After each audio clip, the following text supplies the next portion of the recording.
Hello everyone, so today we are on this new chapter, locomotion and movement. We'll be covering it in one shot. Let's begin. Let's start with the very first topic, that is movement and locomotion के बीच का difference. इनका मतलब देखते हैं, इनके बारे में जानते हैं.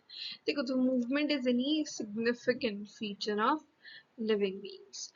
Locomotion में क्या होता है? They are voluntary movement. They are necessarily voluntary, जिनकी वजह से एक जगह से दूसरी जगह हम डिस्प्लेस होते हैं, हमारी लोकेशन, हमारी जगह चेंज होती है. Locomotion is performed by organism for variable reasons, जैसे कि उनकी हैबिटेट्स या फिर डिमांड ऑफ सिचुएशन, जिसकी उनको खाना ढूंढने जाना है या फिर मेट ढूंढने जाना है या फिर for breeding grounds, escape from the enemies or predators, they would have to locomote, they would have to displace themselves. अब हम देखते हैं अलग अलग टाइप की मूवमेंट्स, लोकोमोशंस. देखो, अलग अलग टाइप की मूवमेंट में अमीबॉइड सबसे पहला. इसमें क्या होता है? स्यूडोपोडिया का इन्वॉल्वमेंट होता है, and pseudopodia involves microfilaments and streaming of protoplasm. जैसे कि इसमें ये जो अमीबा है या फिर हमारी ल्यूकोसाइट्स है या मैक्रोफेजेस है, इन साइटोप्लाज्म की स्ट्रीमिंग की वजह से मूवमेंट होती है माइक्रोफिलामेंट्स की हेल्प से. तो वो होगी हमारी अमीबॉइड मूवमेंट. उसके बाद सीलियरी मूवमेंट. इसमें सीलिया इन्वॉल्व होता है, जैसे कि ये तुम्हें दिख रहे हैं बहुत सारे सीलियस. So removing dust particles from trachea. So भी सीलिया यूज होता है, तुमने टिश्यूज में देखा होगा. If you haven't, then go watch out the video. Then passage of ova through the female reproductive tract. जब मतलब हमारी ऐसे फीमेल रिप्रोडक्टिव ट्रैक्ट होता है, यहाँ से हमारा ओवा जाता है ना, यहाँ से लेके फिर यहाँ ऐसे, ठीक है. तो ये हमारा किसकी हेल्प से जाता है? जो सीलिया प्रेजेंट होती है हमारी, इनके एपिथेलियम पे, उनकी हेल्प से जाता है. फ्लैजिलार मूवमेंट पे आते हैं, नाम से पता चल रहा है फ्लैजिला से होएगा. Maintenance of water current in the canal system of sponges. Will talk about it in the animal kingdom chapter कि वहां पे फ्लैजिलार मूवमेंट होती है. लोकोमोशन इन यूग्लिना. जो यूग्लिना का तुमने ऐसे देखा होगा स्ट्रक्चर था, तो उसमें ऐसे उसके पास यूं होती है, फ्लैजिलाज होती है दो, ठीक है. And the swimming of spermatozoa. Humans में एक ही जगह फ्लैजिलार मूवमेंट होती है, and that is in the spermatozoa. ये फ्लैजल, ये टेल जो होती है उसकी, इनकी हेल्प से ये फ्लैजिलार मूवमेंट होती है. उसके बाद muscular movement through the muscles, right. Movement of limbs, jaws, tongue, running, walking, climbing, flying, ये सारी हमारी मस्कुलर मूवमेंट या मस्कुलर लोकोमोशन होता है. Now let's talk about muscles. देखो, muscular tissue या जो muscle tissue होता है हमारा, it is mesodermal in origin. हमारी बॉडी का 40 to 50% वेट जो है वो मसल्स कंस्टिट्यूट करती हैं. प्रॉपर्टीज इनकी चार हैं: एक्साइटेबिलिटी, कंट्रैक्टिबिलिटी, एक्सटेंसिबिलिटी एंड इलास्टिसिटी. याद रखना, तुम कई बार कंफ्यूज हो जाते हो कि एक्साइटेबिलिटी होती है नहीं होती है. होती है muscles. Many cardiac muscle cells assemble in a branching pattern to form a cardiac muscle. जैसे तुम्हें यहाँ पे दिख रहा है, ये ब्रांच हो होके जुड़ रही है cardiac muscles. Alright. Now let's look at the different types of muscle. तीन तरीके की muscles हम पढ़ेंगे और इनके बीच में difference के बेसिस पे इनको याद करेंगे, ठीक है. वैसे हमने ज्यादा पॉइंट्स लाइक कवर करे थे टिश्यूज में. You can go watch out the video. देखो, अपीयरेंस स्केलेटल मसल्स की होती है striated. If you remember the figure, तो ऐसे सिलिंड्रिकल शेप थी, ठीक है, और डार्क लाइट विजिबल थे इनके स्ट्राइशन. इनके कार्डियक मसल के फेंड होते हैं और विसरल में तो होते ही नहीं है. रेगुलेशन इनका वॉलंटरी होता है. एंड एग्जाम्पल के लिए, जैसे जो हमारी लिम्स की मसल्स होती है, जो हमारे हैंड्स हैं बोल दो, या फिर जो हमारी लेग्स हैं, ठीक है, वहां वाली जो मसल्स है हम खुद से अपनी विल से मूव कर सकते हैं उनको, ठीक है। जब हमको हाथ हिलाना होता है हम हिलाते हैं। उसके बाद विसरल या फिर स्मूथ मसल, ये नॉन स्ट्राइडेड अपीयरेंस होता है इनका, एंड इनवॉलेंट्री फंक्शंस होते हैं, इनवॉलेंट्रीली कंट्रोल होती है ये, इन जैसे कि inner walls of visceral organs में प्रेजेंट होती है। जितनी भी हमारी इंटरनल ऑर्गन्स हैं which are they are under the control of smooth muscle, वहां पे स्मूथ मसल्स होती है, they are not under the control of our. Now cardiac muscles, इनकी striated appearance of faint striations यहाँ पे देखने को मिलती है एंड इनवॉलेंट्री होती है, और केवल हमारी हार्ट में ये प्रेजेंट होती है। Starting with the skeletal muscle fibers and its types, देखो skeletal muscles जो होती हैं ये they are closely associated with the skeletal components of the body, यानी जैसे हमारी bones वगैरह होती हैं, ठीक है, उनके ये बहुत क्लोजली उनसे कनेक्टेड भी होती है, उनसे बहुत क्लोजली एसोसिएटेड होती है, क्योंकि इनको हमारी वॉलंटरी मूवमेंट कैरी आउट करनी होती है। So they are primarily involved in the locomotion and a change in body. Got this? Each muscle fiber have many parallelly arranged myofibrils or myofilaments, जैसे तुम्हें दिख रहे हैं। तो ये ऐसे बहुत सारे मसल बंडल्स जो हैं वो मिलके हमारी मसल को बनाते हैं। बहुत सारे मायोफिलामेंट्स, मायोफिलामेंट्स क्या होते हैं? दो होते हैं, एक्टिन एंड मायोसिन, ये मिलके हमारे क्या बनाते हैं? मसल फाइबर बनाते हैं, ठीक है। और एक मसल फाइबर जो है वो it is the anatomical unit of, जैसे देखो this is one muscle fibre and ये बहुत सारे मिलके एक फेशिया वाले बंडल से, fascia is a connective tissue का ये जो लेयर है it is fascia and it is actually connective tissue की लेयर जो कि इनको कवर कर रही है, होल्ड कर रही है। एंड जो ये जो सेल्स हैं इनके ऊपर जो मेम्ब्रेन होती है अंदर, दे आर कॉल्ड सार्कोलेमा, और इनके ऐसे बीच में बहुत अच्छे से ब्लड सप्लाई होता है through the blood capillaries, and ये हमारे मसल फाइबर्स में देखेंगे, या फिर मसल सेल इनको हम बोलते हैं, और ये फैसिकल्स बंडल्स की फॉर्म में अरेंज होते हैं। और जब बहुत सारी स्केलेटल मसल जो है वो इकट्ठा होती हैं तो वो मसल फाइबर के बंडल्स या फिर fascicles बनाती हैं, which are thread, and when these fascicles are held by a collagenous connective tissue layer, जिसको हम क्या बोलते हैं? fascia। और देखो यहाँ पे ये फिगर तुम्हें दिख रहा है कार्डियक मसल फाइबर्स का, ठीक है, सॉरी स्केलेटल मसल फाइबर्स का। इनमें बाहर ये सार्कोलेमा, प्लाज्मा मेम्ब्रेन, बीच में इनके सेल्स के सार्कोप्लाज्म होएगा, and then they have a peripheral nucleus, और ये क्या होते हैं? जो इनके न्यूक्लियस होते हैं ना ये मल्टी न्यूक्लिएटेड होते हैं, ठीक है। तो सिंसाइशियम हो जाता है, मतलब वो मल्टीपल न्यूक्लियस जब प्रेजेंट होते हैं सेल्स में, दैट इज ड्यू टू सिंसाइशियम।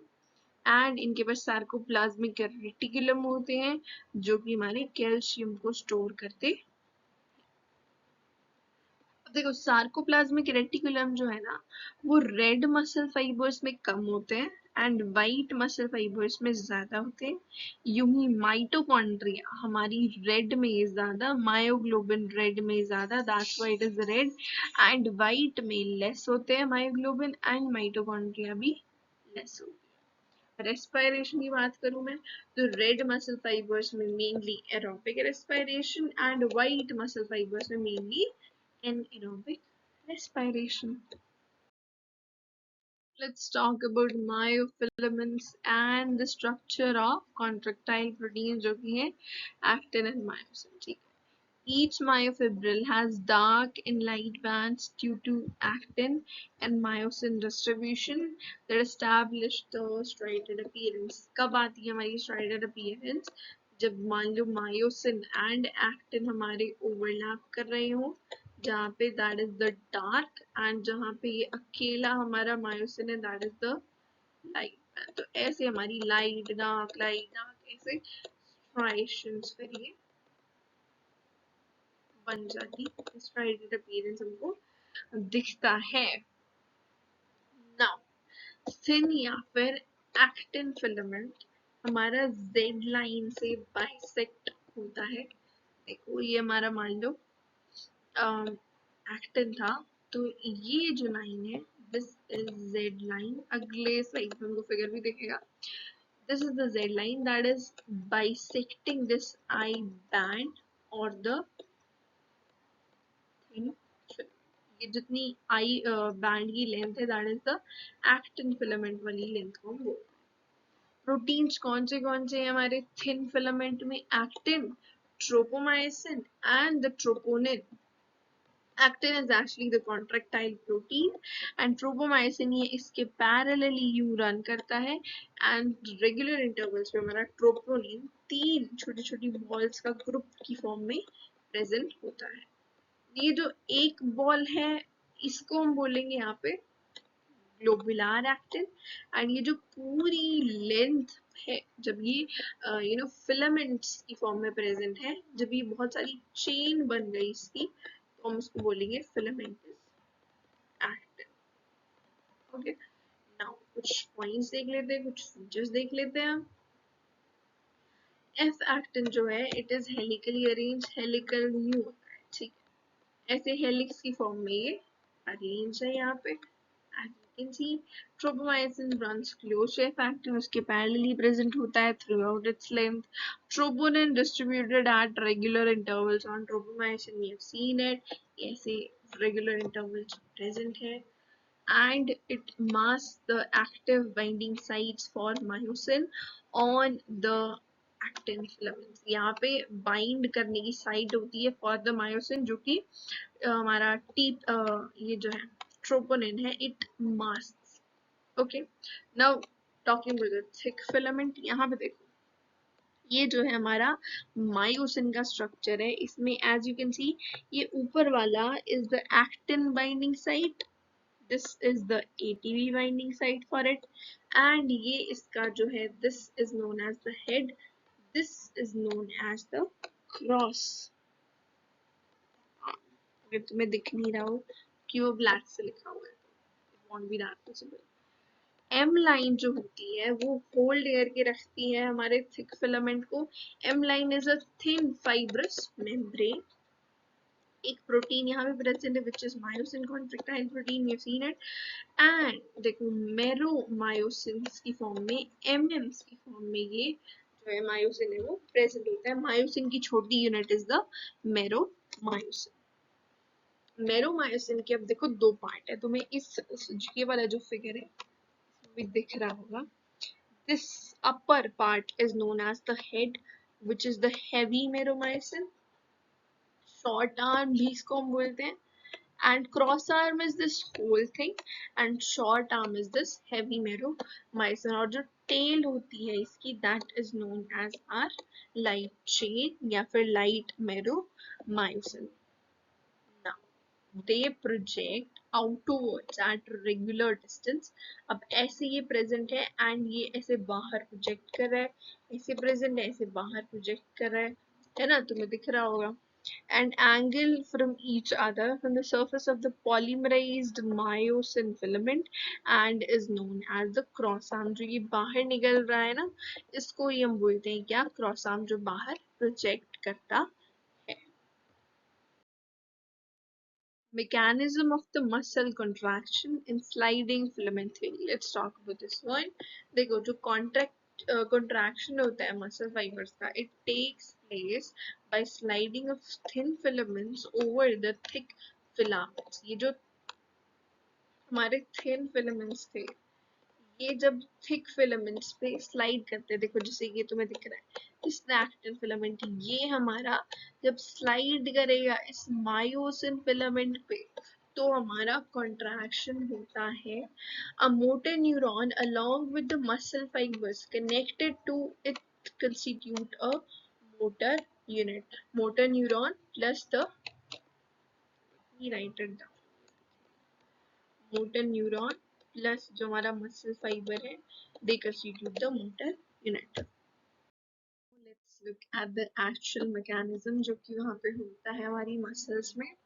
सबसे पहले क्या होगा, हमारा जो सेंट्रल नर्वस सिस्टम है CNS है वो मोटर न्यूरॉन्स की हेल्प से न्यूरो ट्रांसमीटर रिलीज करवाएगा, जैसे ये एसिटाइलकोलाइन, कहाँ पे, न्यूरोमस्कुलर जंक्शन, और उसी को हम बोलते हैं मोटर एंड प्लेट। तो जो हमारी सार्कोलेमा है, जो उनकी प्लाज्मा मेम्ब्रेन है वहाँ की सेल्स की, वहाँ पे एक एक्शन पोटेंशियल जनरेट होगा, और उस एक्शन पोटेंशियल के जनरेट होने की वजह से हमारे सार्कोप्लाज्मिक रेटिकुलम से कैल्शियम रिलीज होंगे। कहाँ पे, सार्कोप्लाज्म यानी कि उनके साइटोप्लाज्म में, मसल सेल्स के साइटोप्लाज्म में रिलीज होंगे।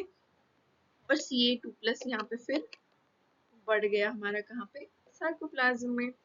उसके बाद ये कैल्शियम क्या करेगा, it will bind to the troponin units. ठीक है, ट्रोपोनिन के वो 3 थे ना, उनमें से एक यूनिट के साथ वो बाइंड करेगा, और उसकी कंफर्मेशन में चेंज करने की वजह से जो वो एक साइड, एक जो ट्रोपोनिन का वो मॉलिक्यूल था उसने मास्क करके रखी थी मायोसिन बाइंडिंग साइट्स, है ना, एक्टिन बाइंडिंग साइट्स। तो जो मायोसिन है, मायोसिन बाइंडिंग साइट, वो क्या हो जाएगी, अनमास्क हो जाएगी फ्रॉम द एक्टिन फिलामेंट। अब क्या होगा, जो एनर्जाइज मायोसिन है, एनर्जाइज कब होगा, जब वहां पे एटीपी लगेगा। ठीक है, एक फॉस्फेट लगा दिया हमने कहाँ पे, मायोसिन पे, बाइंड्स टू द एक्टिन, तो क्रॉस ब्रिज बन जाता है। क्रॉस ब्रिज में क्या क्या आया, मतलब एक्टिन, मायोसिन और एक एटीपी खर्च हो जाएगा। तो जो जेड लाइन है वो उसको पुल करेगा, मतलब एक जेड लाइन इधर थी, एक जेड लाइन इधर थी, तो वो ऐसे पुल हो जाएंगी एक दूसरे की तरफ।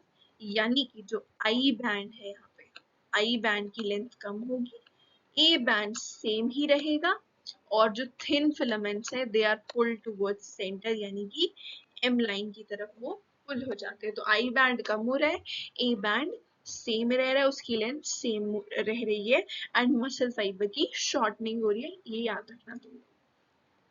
Now, ADP plus inorganic phosphate is released from the myosinide, अब वो हट जाएगा और एक नया ATP वहां पे बाइंड कर जाएगा, और क्रॉस ब्रिज यहाँ पे ब्रेक हो गया, टूट गया। अब यही साइकिल जो है वो रिपीट होगी। देखो वही लिखा है, ATP hydrolysis on the myosin head, और ये साइकिल रिपीट हो रही है। Process will continue till calcium is pumped back to the sarcoplasmic cisternae, यानी कि जब तक कैल्शियम का लेवल कम नहीं हो जाता हमारी सार्कोप्लाज्म में, तब तक ये साइकिल रिपीट होती रहेगी। जेड लाइन हमारी फिर बाद में जब कैल्शियम खत्म हो जाएगा तो it will return to its original position. Few more points. Reaction time of fibers vary in different muscle, अलग अलग मसल में fibers का reaction time अलग अलग होगा। repeated activity मतलब कितना slow या वो pass कर रहे हैं contract, ठीक है। repeated activity of muscle leads to accumulation of lactic acid due to anaerobic breakdown of glycogen in them causing fatigue, यानी कि जब हमारा anaerobically ग्लाइकोजन या ग्लूकोज का ब्रेकडाउन होता है तो वो लैक्टिक एसिड एक्यूमुलेट होने लग जाता है मसल्स में, और उसी की वजह से फटीग होता है, लो अवेलेबिलिटी ऑफ ऑक्सीजन की वजह से। Globular head is active ATPs enzyme. देखो ये जो हमारा हेड था मायोसिन वाला देखा था, तो यहाँ पे नीचे जो साइट थी that was active site for actin, and ऊपर वाली was binding site for, this was for ATP and this one was for actin. Thin filaments make I band or isotropic band. Let me choose another color. देखो ये जो band है हमारा जिसमें light band केवल present है, ये आई actin केवल प्रेजेंट है, that will B are I band. और इसीलिए ये जो जेड लाइन जब उसके पास जाती है, लाइक सेंटर की तरफ पुल करी जाती है, दोनों जेड लाइन आस पास पास पास आती है, तो ये जो एक्टिन वाला ये जो आई बैंड है ये क्या हो जाता है, इसकी लेंथ कम हो जाती है। थिक फिलामेंट्स क्या बनाते हैं, ए बैंड, ये हमारा मायोसिन है, and it is making a A band जिसकी लेंथ यू की यू रहती है कंट्रैक्शन के टाइम पे। Sarcomere is the functional unit of contraction between two Z lines. ये एक Z line, ये दूसरी Z line consecutively. इन दोनों के बीच जो है length that constitutes the sarcomere. यानी क्या क्या आ रहा है इसमें? A band plus इधर वाला half I band plus इधर वाला half I band. ठीक है? One A band plus two half I bands यानी कि एक I band, एक A band. H zone is non-overlap part of thick filament by the thin filaments. यानी कि जिस region में केवल myosin present है, that is called as H zone. Now, let's look at the skeletal system, the interesting part. This system has significant role in movement shown by the body. कैसे हमारी movements होती हैं वो skeletal system के through होती हैं. Framework of 206 bones and few cartilages वो हम देखेंगे स्केलेटल सिस्टम में. दो पार्ट्स में हम मेजरली स्केलेटल सिस्टम को डिवाइड करते हैं. One is axial skeleton and one is appendicular skeleton. Axial skeletal में 80 बोन्स होंगी एंड अपेंडिकुलर स्केलेटन में 126 होंगी. तो वो अपेंडिक्स जो अपेंडेजेस उनसे नाम भी समझ आ रहा है. अपेंडेजेस कौन सी होती है? जैसे हैंड्स है, लिम्स है हमारे, है ना, वो सारे हमारे अपेंडेजेस होते हैं. नाउ एक्सियल स्केलेटन की सबसे पहले बात करते हैं, यानी जो हमारी 80 बोन्स थी जो हमारी बॉडी की एक्सिस के पास प्रेजेंट है, एक्सिस पे प्रेजेंट है, दे आर एक्सियल बोन्स. उनके बारे में डिस्कस करते हैं. लुक हियर, ये हमारे तीनों स्ट्रक्चर्स हैं. चार पार्ट में इसको पढ़ेंगे. सबसे पहले अबाउट द स्कल. देखो कौन सी बोन्स है. क्रेनियम की बोन्स 8 बोन्स होती है. मतलब ये जो हमारा ब्रेन बॉक्स है that is known as cranium. तो इसमें 8 बोन्स होती है जिनको पढ़नी है. एक फ्रंटल बोन, देखो this is our frontal bone. दो पेराइटल इधर भी है उधर भी है, पेयर में प्रेजेंट होती है. जो पेयर्स में उनको याद रखना, ठीक है. दो हमारी पेराइटल है, दो टेम्पोरल बोन्स है, एक इधर एक उधर, और ऑक्सीपिटल केबल एक होती है. एंड एथमोइड बोन और जो स्फेनोइड बोन जो कि हमारी शाइनिंग बोन होती है, तो वो भी एक ही प्रेजेंट होती है. Remember this. टिपिकल फीचर और बेसिक फंक्शन. देखो ब्रेन को प्रोटेक्ट करेंगे, ब्रेन बॉक्स बना रही है, इनके अंदर हमारा ब्रेन प्रेजेंट होगा. बहुत लाइक वैसे जॉइंट्स प्रेजेंट होते हैं इनमें, फाइब्रस जॉइंट्स प्रेजेंट होते हैं. Cartilaginous joints articulates with superior region of vertebral column by two occipital condyles. नीचे हमारे दो occipital condyles होते हैं. ये लेबल भी कर रखा है यहाँ पे. हमारा जो ह्यूमन स्कल होता है दैट इज डायकेंडाइलिक. इसीलिए हम अपनी पूरी गर्दन नहीं घुमा पाते, आधी घुमा पाते. Now the facial bones. 14 हमारी फेशियल बोन्स होती है. देखो यहाँ पे सारी पेयर्ड होती है except for one, that is mandible. जो हमारी मैंडिबल होती है that is unpaired. Maxilla is paired. जो नीचे वाला जो बोन है that is called as mandible and it is unpaired. उसके अलावा दो नेजल, दो लेक्राइमल, दो जाइगोमैटिक एंड 5 हमारी अदर बोन्स प्रेजेंट होती हैं. They form a part of the. Moving on, एक यू शेप बोन होती है हमारे गले के पास. You can look at this and तुम टच करके भी फील कर सकते हो. एक बोन होती है that is hyoid. It is present at the base of buccal cavity. Now ear ossicles हमारी 6 बोन्स होती हैं. दो दो दो क्योंकि हमारे 2 ईयर्स हैं, तो एक ईयर में एक मैलिस, एक इनकस, एक स्टेप. ये कई बार शेप भी पूछ ली जाती है, तो उसके लिए ट्रिक है MISHAS. तो M stands for Milius, I stands for Intis, S stands for Stapes. और इनकी शेप्स क्या क्या होंगी? Hammer, anvil and stirrup shape. All right. It is present in the middle ear. Middle ear में present होती है. Middle ear constitute करती है. Moving on to the next part of our exoskeleton. Vertebral column. 26 total bones हमारे vertebral column में होती है.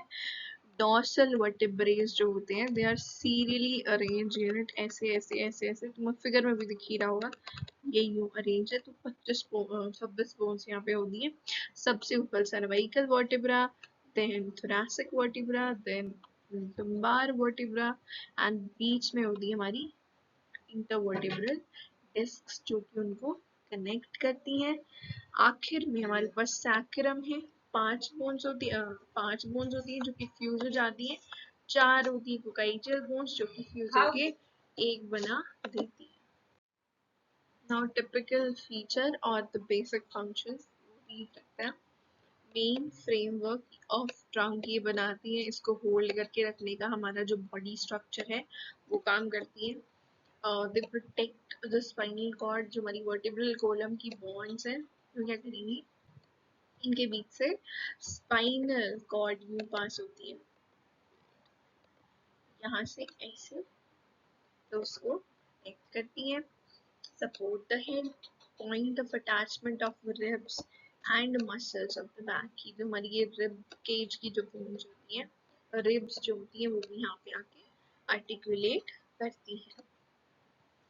First vertebra is atlas that articulates with the occipital condyles.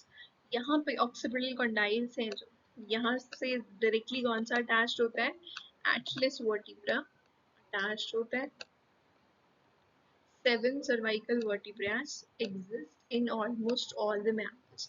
जो 7 number है most of the mammals में same रहता है, 7 ही होता है. Then neural canal of vertebrae site from where spinal cord pass. इसके बीच में एक न्यूरल कैनाल होता है जहाँ से हमारी स्पाइनल कॉर्ड पास होती है. जैसे कि इंग्विनल कैनाल था वहां से स्पर्मेटिक कॉर्ड पास हो रही थी. यहाँ पे न्यूरल कैनाल से स्पाइनल कॉर्ड पास होती है.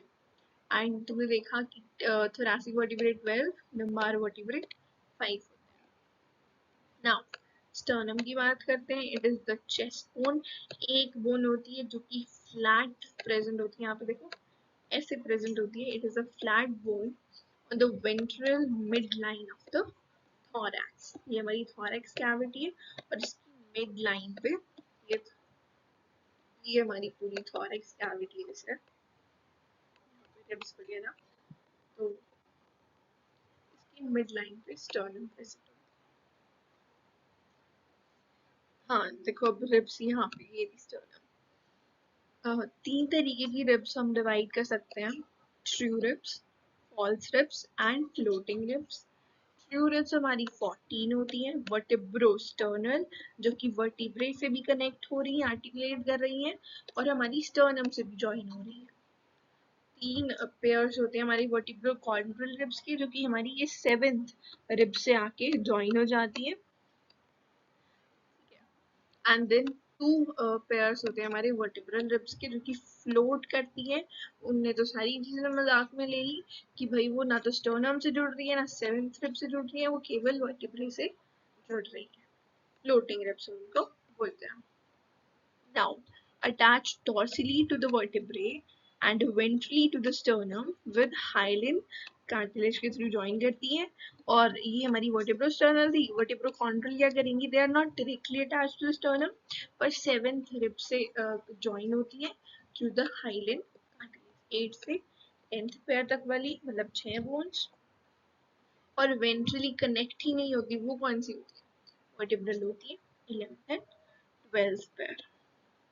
All ribs are bicephalic, thin flat bones मतलब जिनके 2 ऐसे articulate surfaces होती हैं on the dorsal side. मतलब हमारी वर्टिब्रे वाली साइड 2 आर्टिकुलेटिंग एंड्स होती हैं. वर्टिब्रल कॉलम को जब हम स्टर्नम और रिब्स के साथ जोड़ के एक कॉमन नाम देते हैं तो वो होता है रिब केज.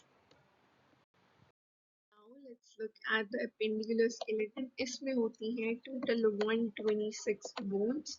126 कैसे हुई? 30 in the right hand, 30 in the left hand, 30 in the right leg and 30 in the left leg. तो 30 into 4 प्लस 6 होती है हमारी पेक्टोरल और पेल्विक गर्डल की, तो टोटल 126 बोन्स हो जाती है।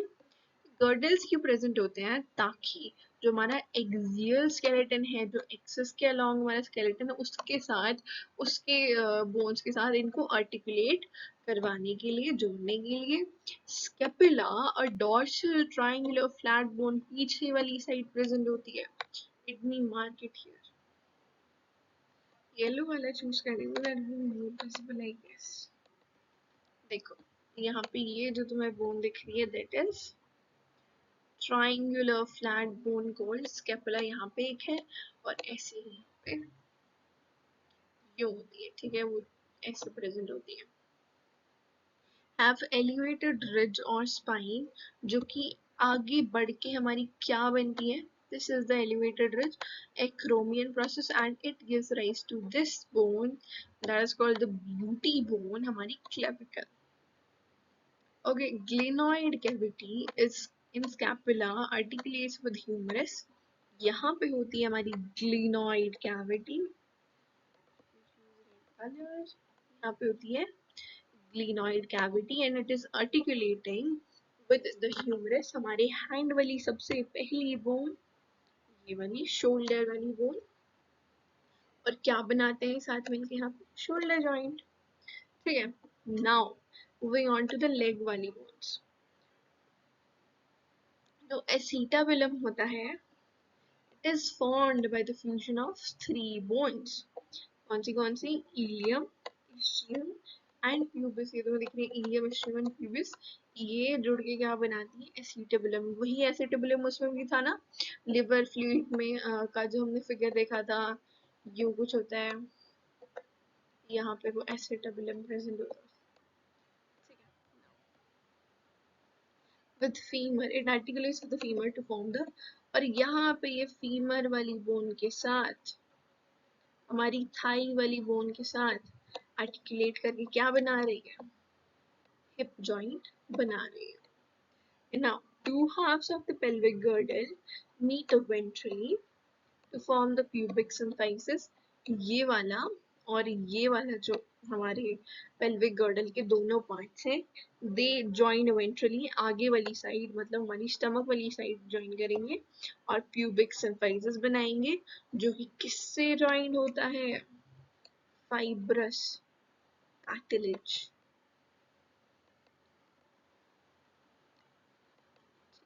ये प्रेजेंट होता है एंड ये प्रेगनेंसी के टाइम पे क्या हो जाता है? टूट जाता है, ये खुल जाता है। देखो हम एक एक करके सारी बोन्स देख लेते हैं। सबसे ऊपर हमने देख लिया ह्यूमरस होती है, उसके बाद जो ये थंब वाली साइड होती है, that is known as radius, और जो दूसरी वाली साइड है, this is known as ulna. यहाँ पे हमारी बोन्स होती है कार्पल्स, आगे फिर ये 5 मेटाकार्पल्स एंड 14 होती है हमारी फेलेंजेस।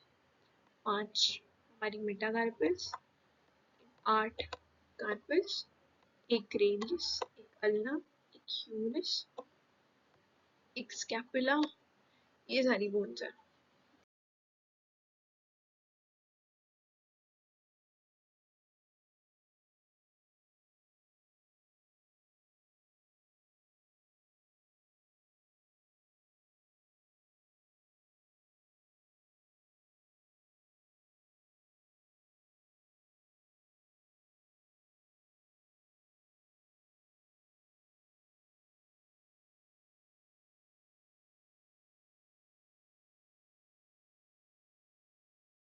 वहीं अगर मैं लेग्स के बारे में बात करूं, तो देखो एक इलियम, एक प्यूबिस, एक इस्टियम, एंड देन यहाँ पे sacrum, coccyx, they are part of axial skeleton, एक फीमर, एक पटेला। अब यहाँ पे एक पटेला आ गई ना, इसलिए टार्सल्स यहाँ पे 8 की बजाय 7 हो जाती है। फिबुला एक टिबिया, द शाइनिंग बोन, ठीक है, then 5 metatarsals, and then 14 phalanges. Now let's look at the next topic. It is the last second topic and we'll be done with the chapter. क्या होते हैं जॉइंट्स? कोई भी मान लो दो बोन्स के सर्फेसेस जुड़ रहे हैं ऐसे, या फिर मैं बोल दूँ बोन किसी कार्टिलेज से जुड़ रही है, तो उनका जो पॉइंट ऑफ कांटेक्ट होता है ना, वहाँ पे जॉइंट्स प्रेजेंट होते हैं. कोई भी हमको मूवमेंट्स कैरी आउट करनी है अपनी बॉडी में, कोई भी मूवमेंट कैरी आउट करनी है, वहाँ पे जॉइंट्स का इन्वॉल्वमेंट होगा. जब हमारी मसल में वो एटीपी खर्च हुआ था, ठीक है, तो उसकी वजह से, उनकी कॉन्ट्रैक्शन की वजह से, रिलैक्सेशन की वजह से एक फोर्स जनरेट होती है और जॉइंट वहाँ पे फलक्रम का यू नो फलक्रम की तरह एक्ट करते हुए मूवमेंट को कैरी आउट करते हैं. स्ट्रक्चरल फॉर्म्स के बेसिस पे जैसे वो दिखते हैं, जैसा उनका काम है, उनके बेसिस पे हमारे जो जॉइंट्स है वो तीन तरीके के होते हैं. पहला फाइब्रस, ये बने होते हैं डेंस फाइब्रस कनेक्टिव टिश्यू के, कार्टिलेजिनस फाइब्रस कार्टिलेज के, एंड साइनोवियल जो है वहाँ पे एक साइनोवियल कैविटी में फ्लूइड फिल्ड होता है दो बोन्स के बीच में. नाम से तुमको तीनों समझ आ रहे हैं, ठीक है. और देखो मूवमेंट अलाउ कर भी सकते हैं जॉइंट्स और नहीं भी कर सकते. कहाँ पे हमको मूवमेंट की रिक्वायरमेंट नहीं है? हमारे ब्रेन बॉक्स की बोन्स में. अब तुम ऐसे टेम्पोरल बोन को अलग कर दोगे, पेराइटल बोन को अलग कर दोगे, तुमको ऐसे मूव थोड़ी करवानी, नहीं करवानी. तो वहां पे क्या करना है, हमको कोई मूवमेंट अलाउ नहीं करवानी है. तो जहाँ पे हमारा क्रेनियम होता है, वहां पे जो फ्लैट स्कल बोन्स होती हैं, they are fused with the help of fibrous joints, ठीक है. सुचूरेस के ये जो है ऐसे होते हैं हमारे सुचूरेस, उनके थ्रू क्या होती है, जॉइंट होती है. कार्टिलेजिनस जो जॉइंट्स होते हैं वहाँ पे लिमिटेड मूवमेंट अलाउड होती है, जैसे हमारे वर्टिब्रास होते हैं, वर्टिब्रेज होते हैं, उनके बीच में कार्टिलेजिनस जॉइंट यहाँ पे प्रेजेंट होता है. थर्ड, जो हमको मूवमेंट कैरी आउट करवानी है, लोकोमोशन करवाना है, कोई भी मूवमेंट करवानी है, तो वहाँ पे साइनोवियल जॉइंट्स होंगे. जैसे हमारा जो ह्यूमरस और पेक्टोरल गर्डल है, वहां पे क्या होगा, ball and socket joint present होगा.